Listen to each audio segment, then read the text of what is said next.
Hello, my name is James and welcome to Mirror Domains. Yeah, it's finally time to talk about Batman versus Superman. And let me start off by saying two quick things.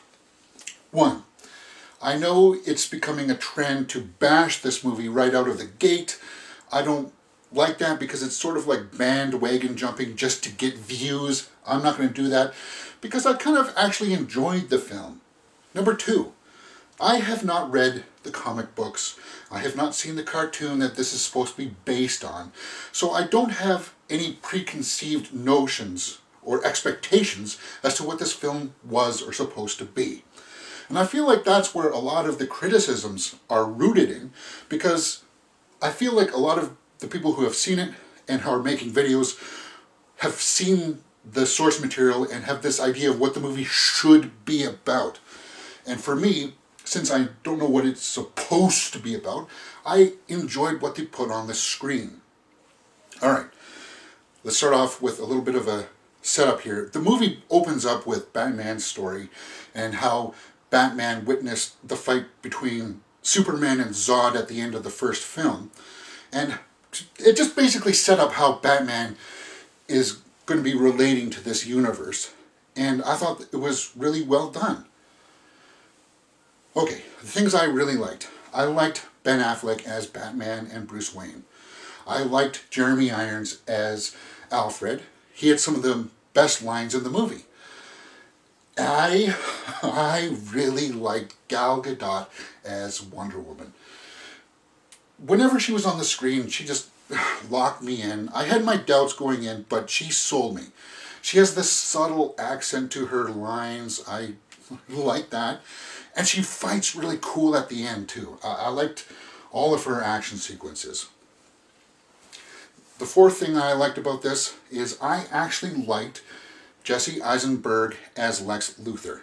And I know a lot of people have been saying that, yeah, he was overacting. But for me, it kind of worked because you could see some crazy lunacy in his thought processes. And I liked that. That's what I want to see. Now, is he the big brooding kind of businessman that I really wanted to see? No. He was kind of like the psychotic nerd. But, okay, I can see why some people may not like him, but I liked him. So, I'm going to say that, yeah, that's the fourth thing that I really liked about it. Some things I didn't like about it, I can understand that some people thought it was a little too long. It was a long movie. I think it was like 2.5 hours.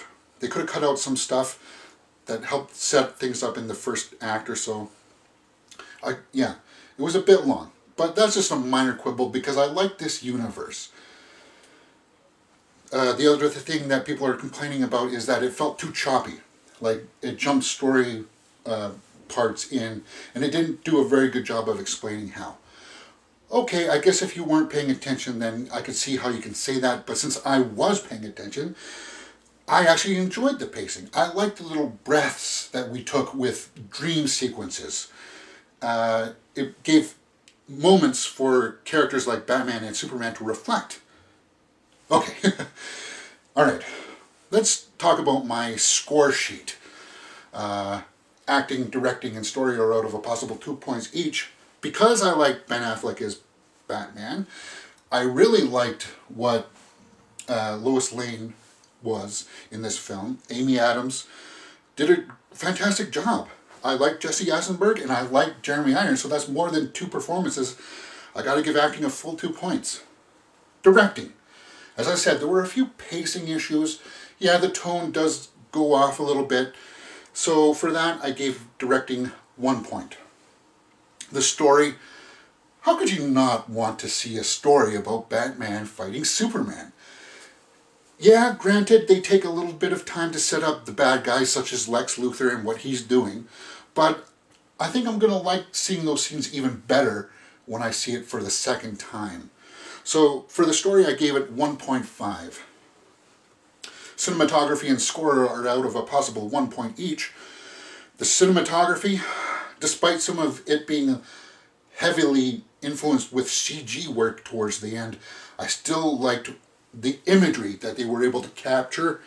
So for that, I gave the cinematography a full point. The score, actually, I like this score a lot better than the Man of Steel soundtrack.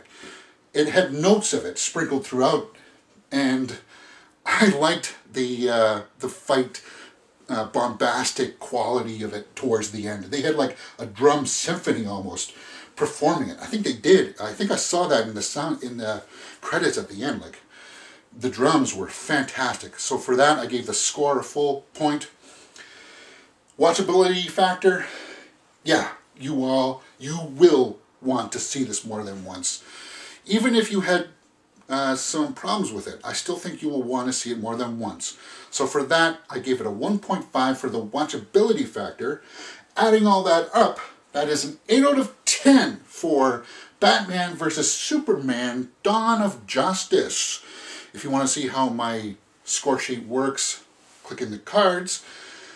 And if you want to see some spoiler talk, you can click right here, I think. Yeah, that'll work. And I'll talk some spoilers. And if you like what you've seen, please hit that thumbs up button and subscribe.